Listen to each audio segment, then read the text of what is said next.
Awesome, awesome. Well, welcome everybody. We're excited for this call. This is a bonus call for our elite mentorship community.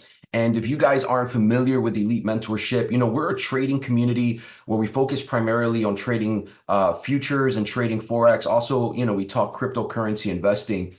And one of the visions of this community was really bringing as much value as possible. And by the way, if you guys aren't following me, you can follow me on Instagram at Max the Mentor, and hit me up, if you want information about this community. But one of the things was really just wanting to give value back, as much value as I can.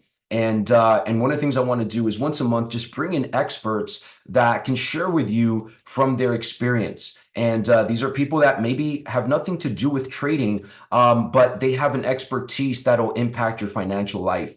And so today we've got an expert like that, Miss Melissa Pavon, and she's going to share with you, number one, how to be able to follow her and keep up with her because she's amazing. I mean, we've been connected on Facebook and Instagram for many years now. And so, you can follow her and keep up with what she's doing. But today she's going to share with you kind of, what you need to understand, at least the basics of why I think real estate is such a huge thing. And she's going to be able to share from her perspective as a real estate professional. And she's also going to share with you Airbnb, which obviously many of us have heard is an amazing thing. I know several people that are making great income through having Airbnb properties. And Melissa did put her Instagram there in the comments, and it's Airbnb underscore. I don't know if it's yeah, Airbnb underscore, and you could share that and confirm that. But anyways, I'll stop the talking here, guys. Melissa, I really want to just bring you up, and really you can, kind of run this. And what I thought we could do is just, again, share from your heart a couple of things, and we could do some questions that I think people would have for you. And I don't know if there's any slides you want to have, but, welcome to the stage. I'm going to spotlight you and share with us, maybe before we get diving right into real estate, how's your journey been as an entrepreneur? What led you into real estate and then Airbnb? And then we could jump into the details together. Awesome. Hi, everyone. Thanks for having me. I appreciate it, Max. Nice to meet you guys. Okay, so I started off my Airbnb journey. I'm going to tell you a little bit about myself because I like to speak on who I am, because I like to connect with my people. I feel like we're all the same in many ways. So I'm, once again, Melissa. I come from Chicago, born and raised in the projects, not ashamed of it. Came from a very hard knock life. That is a real thing. Lived off the government, scrubbed toilets just to make ends meet. Got pregnant at 17 and was struggling and just trying to see what I'm going to eat the next day. So I figured that was my why and my hunger as to why I wanted to have that financial free lifestyle. And I didn't jump into Airbnb right away. I jumped into the real estate journey. I gave my all into getting licensed. And for that, I mean, I kept hearing stories like, oh, real estate, you can make easy money and you got to get your license. And I'm like, all right, let me just jump into this. Let me quit the 9 to 5 and stop slaving over the corporate world. And that's exactly what I did. I was in the banking business for many years and I took the leap of faith. And the reason why I ended that is because I was never around for my children. For my daughter at this time, because she was small. I had I had a son and I have a daughter. My son is 19 years old. Actually, he just turned 20. My daughter is 14. So at the time, I could never be there for her. I was always working 9 to 5. I missed her graduation, her kindergarten graduation. And that really broke me. So jumped into the real estate journey and took off from there. As you know, many real estate agents, we get that commission check and we want to splurge. I knew and I was afraid to going back to not having any income. So what I did is I saved enough money to pay off my debt. I paid off, a lot of debt that I had, and then I started purchasing real estate property. What led me to purchase real estate property? I read this book called Rich Dad, Poor Dad. I really, truly recommend that you guys get into that book and read it. There was one paragraph that said, have your money work for you, don't work for your money. And when I read that, that was it for me. I had money sitting in my savings account. And many of you, I'm sure you guys were raised this way. You work hard and save your money, right? We don't spend it. We just save it for a rainy day. And I'm like, I don't want to keep working. I don't want to keep selling real estate every single day of my life either.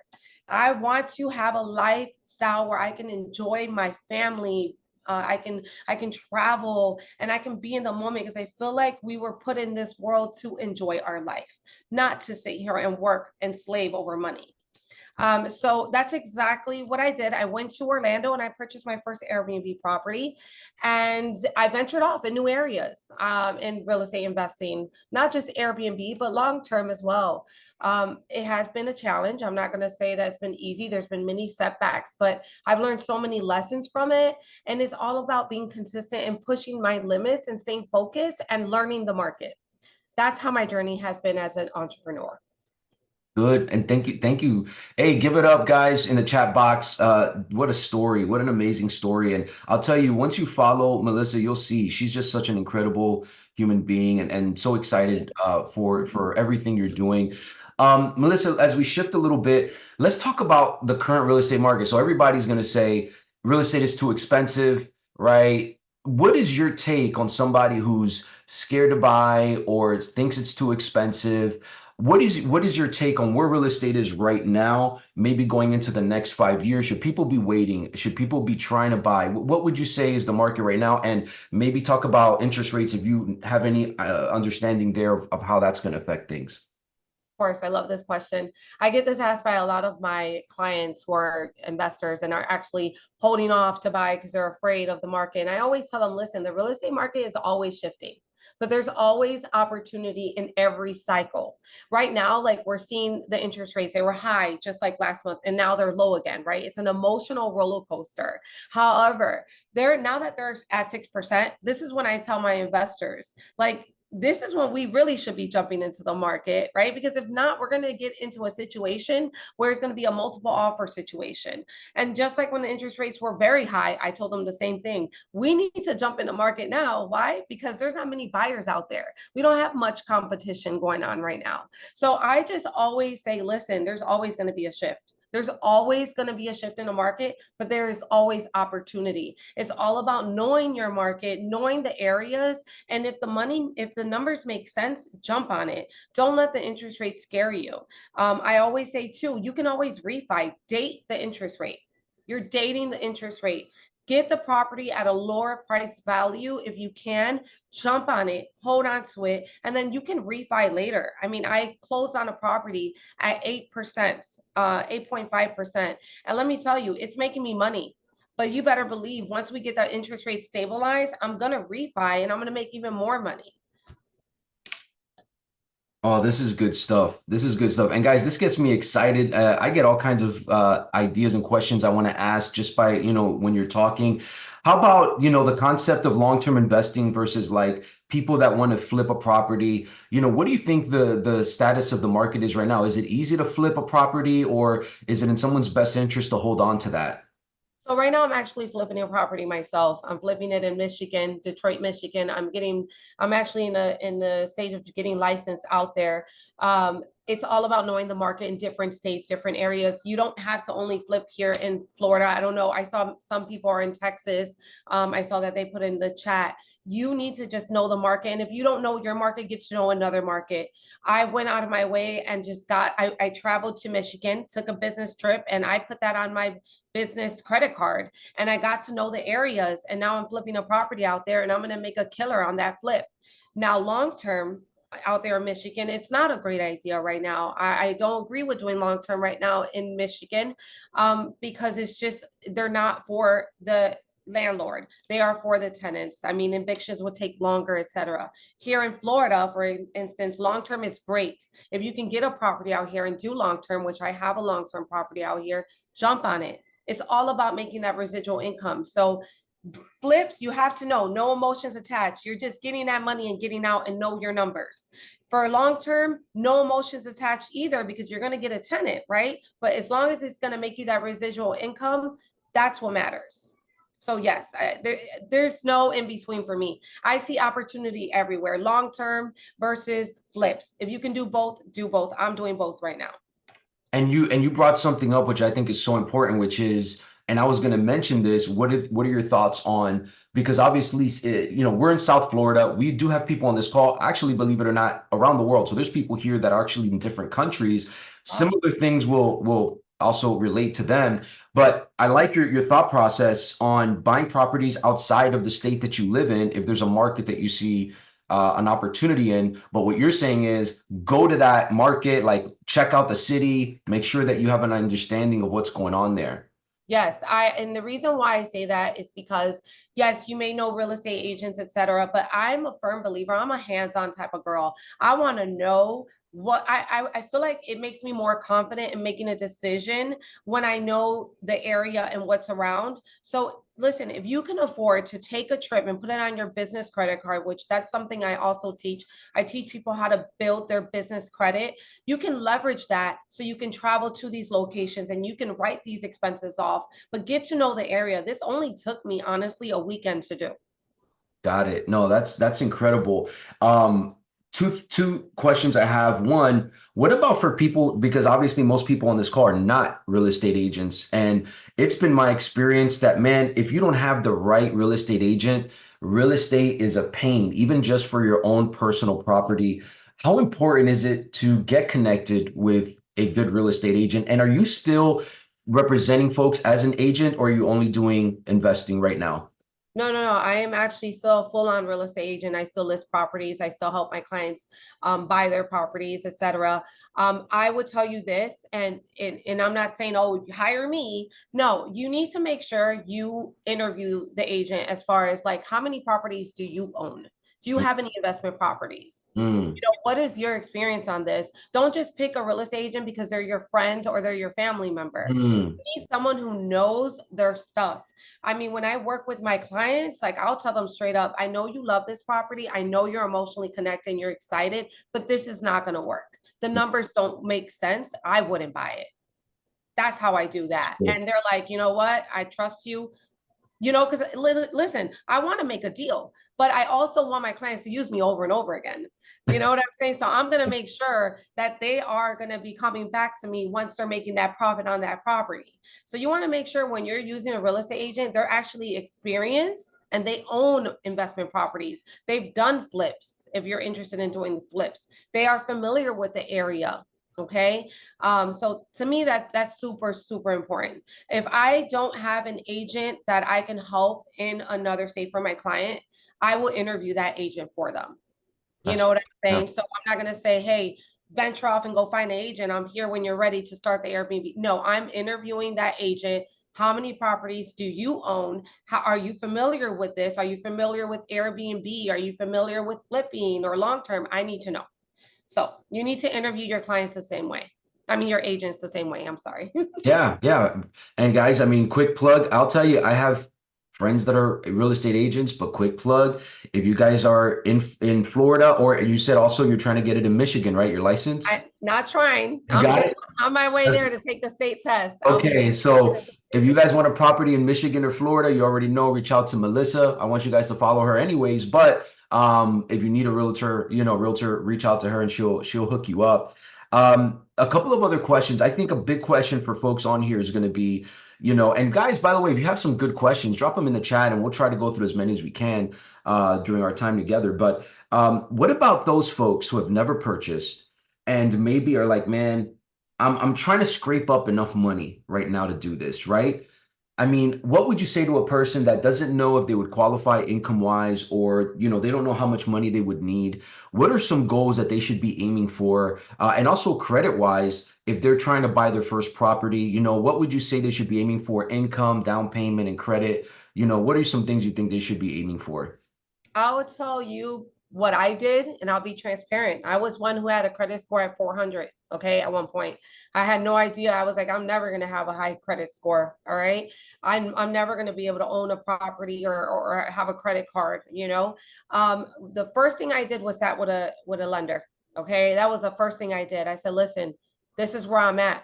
What do I need to do? And the lender is going to look at your credit history and they'll tell you straight up, listen, let's get this removed if we can. Let's do this. This is what you need to have. My lender sat with me. She said, Melissa, it's going to take you 3 years, but Hmm. we can get it done if you just follow my lead on this. Let's get this removed. I need you to pay the student loan off. It's going to, your commission checks, I need you to put $500 a month towards it for the next 3 years, $500 a month towards student loans. Okay. But it was something that I needed to do. And when I tell you, once I started doing that and my credit score started going up, and she told me you need exactly this so we can purchase, your first property. You need this down payment. I did exactly that. So the first thing you need to do, like I did, is sit with a lender of your choice. I would say sit with a lender who is also an investor. Mm. Believe it or not. My lender, she was not an investor. I actually made her an investor. She helped me, but I got her first investment property, and now she helps all of my investors because she knows the game, as far as that. But if you have a lender that is familiar with investing, I would suggest that you sit with them first before you do anything else, and work on getting whatever you have on your credit off. I know a lot of these credit people, they're like, hey, hire me and I'll remove everything. Sit with the lender first. She'll tell you exactly, he or she will tell you exactly what you need to remove off of your credit. Got it. Great, great stuff. Okay, this leads us into this next question I was going to ask you, which is regarding, let's say you get a property, you're talking about an investment property.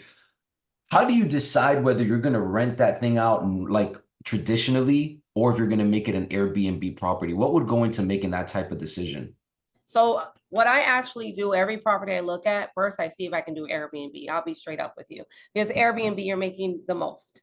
But I also see if God forbid the Airbnb tanks in that county, in that city, where the city comes in and says no more Airbnb, which has happened to me, then I'll turn it into a long term and I'll make sure I'm making residual income from that. The minimum I would take from a long term is $400 a month.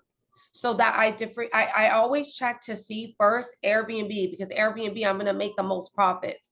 But at the end of the day, I'm also checking long term because cities will change on you. They'll switch up, and they've done it to me. So I want to make sure when I put in long term, can I make some residual income from that as well?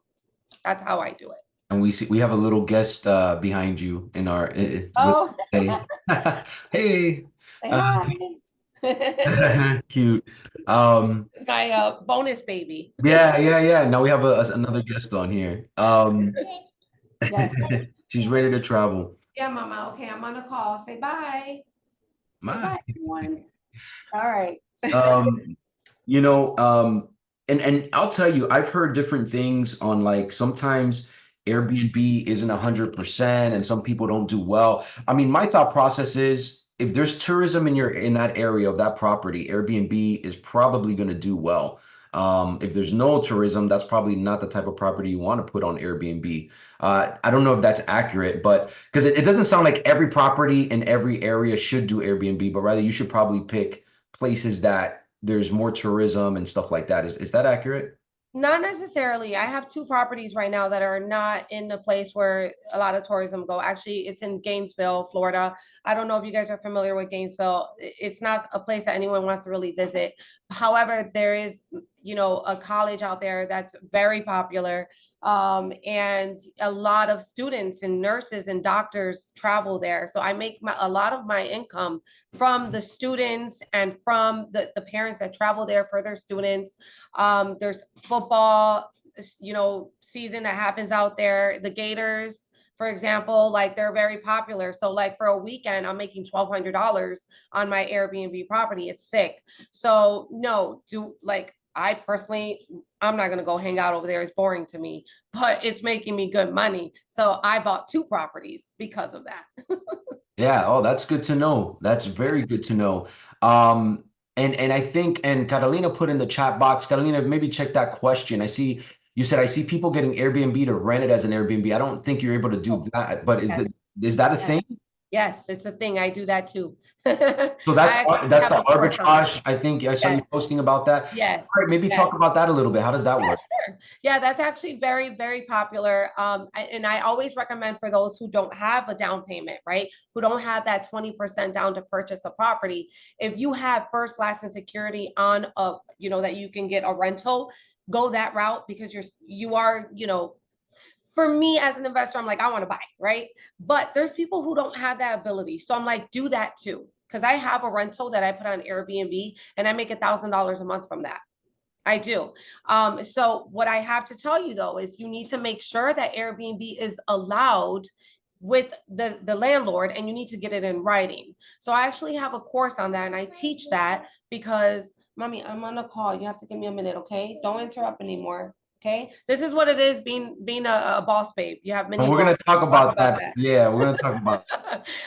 So I always, like, when I teach I have a course on this, and I have a script that I give to the landlords so they can say yes. But on top of the yes that you get, you need to get it in writing that it's okay for you to do subleasing in their home, because I've seen a lot of people who get rentals and then they put it on Airbnb, and then they're facing eviction, they're facing losing security deposit, they're getting sued, because they're doing subleasing. And I don't know if you guys know, like in Florida, subleasing is so illegal. But if you have written notice, like written that everyone signed, it's okay to do. You could do it, but everyone needs to be in agreement.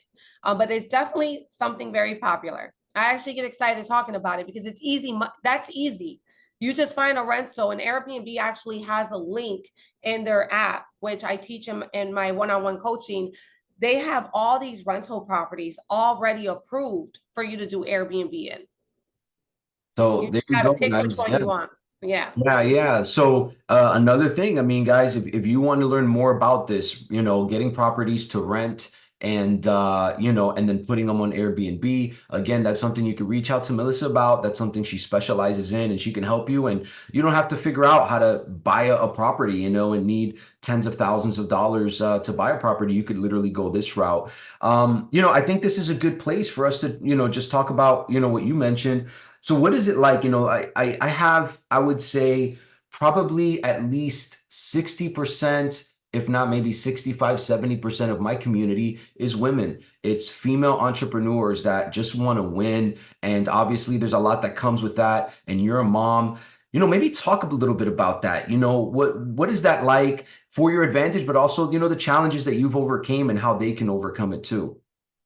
I'll be straight up that as a female entrepreneur and balancing like leadership roles and overcoming like society's expectations, it can be really tough, especially as a mom. But I believe that women, especially mothers, being a unique strength, so we are very unique, and we have that leadership role within us already because we're nurturers, and we show up that way even in our life with our children. It's about being able to manage different roles, okay, and breaking the barriers and still showing up as your authentic self every single day, and knowing like what you're doing, you're empowering other women to do the same. And that's been my mission. As you know, you follow me, Max, like I share my personal journey, I share my entrepreneurship journey, but my goal is to inspire and empower other women, especially, like that's my goal, other women every single day. It is not easy, okay? There is times where I do want to throw in the towel and be like, I'm sick of this, I need a man who's just going to take care of me already, right? But that's not my nature. It is not. As much as I want it, I don't care if I do have that man taking care of me, I'm still out there gonna hustle and empower. So yeah, I just every day I wake up and I'm like, listen, I know it's exhausting, but you know what, you not doing anything today, you're letting another woman down. You're letting that I call them babes. You're letting the babes down. Okay, you gotta, let's go. You're put on here to, that's your purpose, to empower and inspire. So I always say I aspire to inspire at least one person every single day, especially my ladies out there. So Wow, wow, wow. I don't know about you guys. Who's fired up? I see Karina's fired up. Drop something in the chat there if this is inspiring you. I know I'm excited. I'm fired up right now. Alex asked a good question. He says, how much is the average that a person would need to do an Airbnb with a rental property? So what he's saying is kind of like the arbitrage thing, right? yeah. So Mhm. let's say, they found the property. Obviously, there's more cost than just acquiring that rental. How much do you think a person needs to get that started? So first, last, and security, and I've been seeing averaging like $8,000 to $10,000. I know it freaks you out, like, all right, that's still a lot. but you can negotiate. So like if you can get a landlord to just have you pay first month's rent and just a security deposit, or like prorate first and then security, then you're winning. It's very uncommon because they want first, last, and security since you're going to be doing, subleasing in their home. But if you can get that at least $8,000 to $10,000, okay. And then what I tell my people who don't have the extra funds to furnish the place and make it beautiful, if you can go ahead and apply for any type of interest-free credit card, like for example, Wayfair, they have interest-free rooms to go, and they're also not like big on like you got to have a high credit score or anything like that. You will get approved, and I always say get approved for that. Buy your furniture with that. I always look for properties that are furnished. That's what I do. I look for properties that are furnished. In our system, in the real estate system, we have a way where it says, show me furnished properties only. And it will show me all the properties that are furnished. And I've had videos. If you follow me on Instagram, you'll see like the before and after of these rentals that look hideous. Like I walk in, I'm like, oh my God, like this is bad. Like I got it. The furniture is horrible. But it's all about like, painting. They say put lipstick on the pig, right? Put lipstick on the pig and make it look reinvented. That is a thing. You can do it. So you want to find rentals that are already furnished. That's the main thing you want to do. But yeah, $8,000 to $10,000 first, last, and security. 8 to 10 grand and try to get it furnished. That's a nugget. I didn't know, there was a lot of properties out there already furnished. That's a Yeah. huge nugget to help people. The only other question I see in the chat box was, and I don't know if you have experience with this, like, what is it like to start in another country like Mexico? Ramiro, for instance, he's from Texas. He goes to Mexico a lot. I've looked at properties like in Tulum and things like that.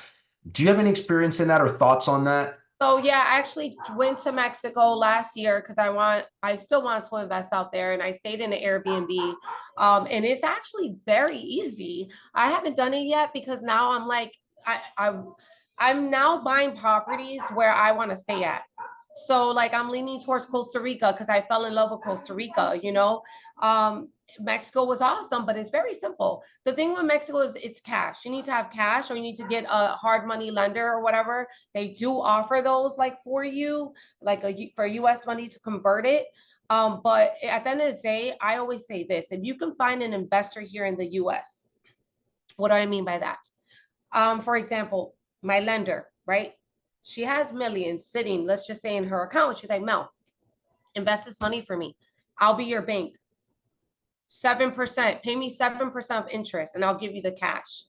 How do you find those type of investors? You got to network.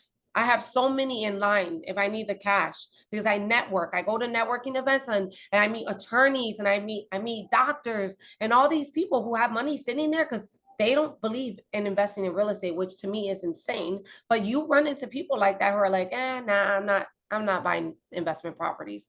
I'd rather have my money sitting in a bank. Go ahead and be their bank, pay them 7%, go buy property outside the country. That I'm telling you, Mexico, for example, that's easy. DR, easy. Like it's a piece of cake. You just got to go out there and really, like I said, travel out there because you don't want to buy a condo in the middle of, nowhere and your guests staying there and they're getting robbed. You know what I mean? Yeah. So you got to be smart about it. You got to travel out there if you can.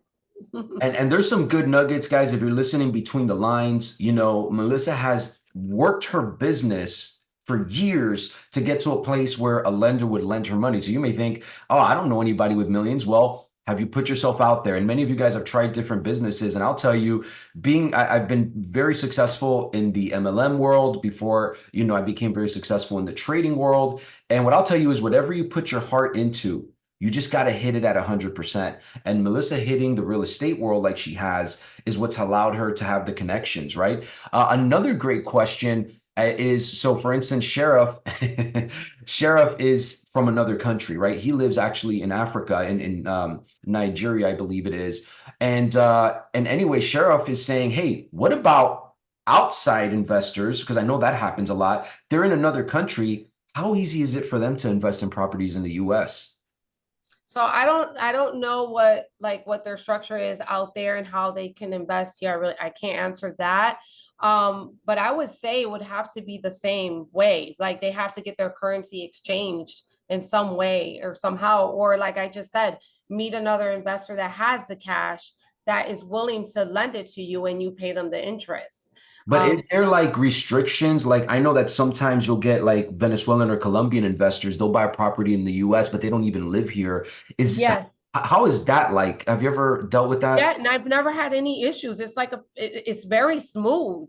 I mean, I'm working with someone right now who's from Venezuela, who's investing and trying to buy a condo actually here where I live, and they're buying cash.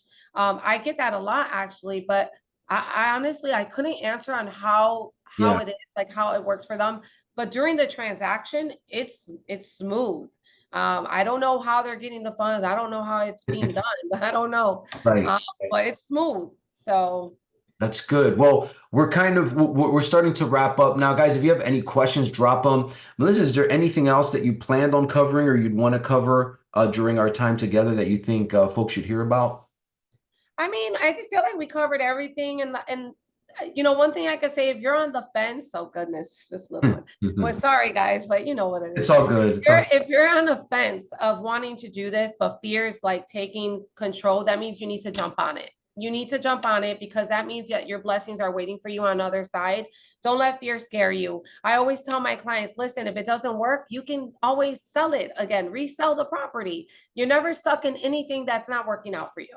All right. So that's one advice I can give you. It says, I do know that most banks, as long as you meet the criteria for opening an account with them, charge. You want to read this? Yeah, he's talking more like if like from Mexico, like he's saying that they'll do the currency exchange. He said most banks, as long as you meet the criteria for opening account, they will do the currency exchange for you. And a lot of times they don't charge you the fee since you have an account with them. So he's basically just saying that as long as you can bank within the US, you're pretty good, is what he's basically alluding to. There was another question, and this one I don't know if you do or not. Oh, I was gonna say, she asked, is there another way to reach you other than IG? She said No, I'm Facebook. trying to, my TikTok account, like I only really go, I mean, I have a huge following there, Yeah. but to be honest with you, let me see. My TikTok account, let me check what the name is. It's your Airbnb coach. Um, my daughter's like, you need to change that, mom. I mean, but it's working. I have a large following. But for TikTok, it's under Mel. Let me write this down for you. Follow me on there. But I really post a lot of stuff on IG about Airbnb. But hold on, yeah, I do need to change this because it's a bit ridiculous. But I wasn't into TikTok at the time. No, yeah, and listen, neither was I. As a millennial, I was the last on TikTok, but now I almost prefer it. I feel like it's the realest Really? platform. Yeah, Okay. because you I get need the real deal stuff on there. Yeah. Oh, wow. Well, yeah, if you guys connect with me, like I said, I do one-on-one coaching, I do group coaching. I also have multiple courses that you can go through, one by one, and you'll see my courses are not expensive. Like they're not what people, I see what these people are charging. I'm like, this is ridiculous. This is easy stuff, and you're charging $2,000. Like, come on. This is not for me to get rich. It's honestly just paying for my time, and I love to help and inspire people and help empower. So Oh, you that's get me out awesome. here. That's fantastic. Last question we see from Sure. Catalina. She's a beast. She's out in Pennsylvania, Philadelphia. She says, you have access to properties because you're a realtor, but how do we get access to these properties?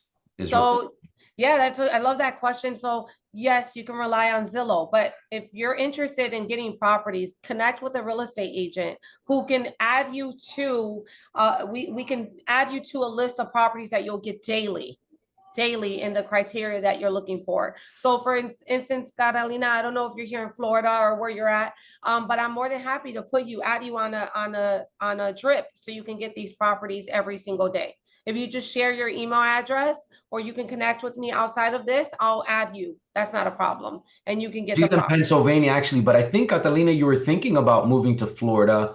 Right. So either way, now you've got a hookup here, okay, Yeah. Catalina? So and she's a beast, she's killing it. She's a mom too. She's crushing the trading space.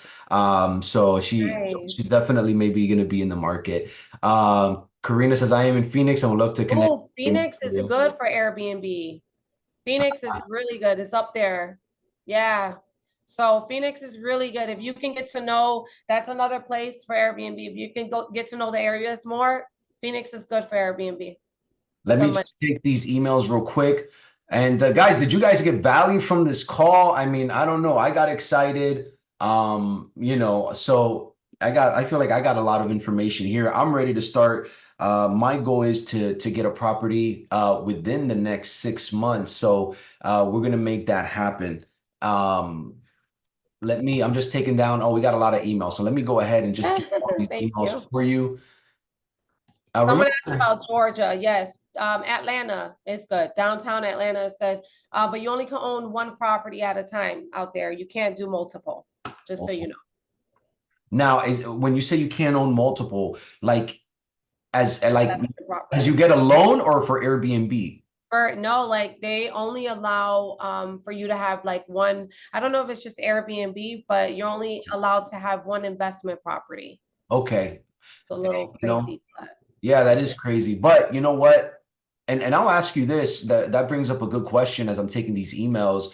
One concern that I've had is how much has big money, investment money, these big corporations, how much have they affected the market by buying up single family homes? Have you understood that at all? Like hedge funds that are buying properties yeah, off the market and they're buying 1,000 or 500 in an area yeah.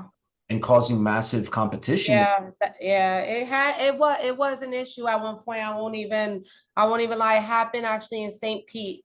They bought multiple houses and single family homes, and it cost a lot of it shook the market over there. But again, I bought a property out there and I still made my money. So I don't pay attention to that stuff. I don't really like let that put fear in me. If the numbers make sense, I don't care what anyone else is doing. They bought the house. Okay, I'm gonna rebuy it if the money is if the numbers make sense. Right, right. No, that's good. That's good. Question, what's the average ROI yearly on your first property? And he's thinking arbitrage Airbnb. Yeah, my first property, I bought in Davenport, Florida. I still have it.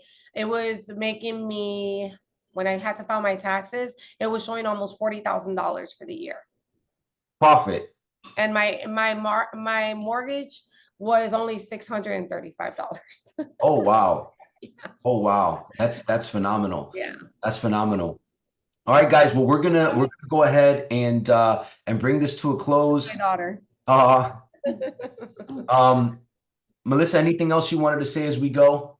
No, I hope everyone has an amazing weekend. Thank you for having me. I appreciate it. I hope I empowered or inspired at least one person here. And again, you know where to find me. Let's connect. Yeah. Well, fantastic. This recording will be available and I'll send it to you, Melissa, so you have it as Okay. well. And you can clip it, use it however you want. Okay. And for our students in the community, this call will also be available for you. And I don't know, Melissa, I'm getting a lot of ideas. So maybe we can find ways to connect and Yeah. impact others through this. So Sure. excited for you, and anything that we can do to impact others is a blessing. So have a phenomenal, phenomenal Saturday. And thank you so much for having been with us. God bless you guys.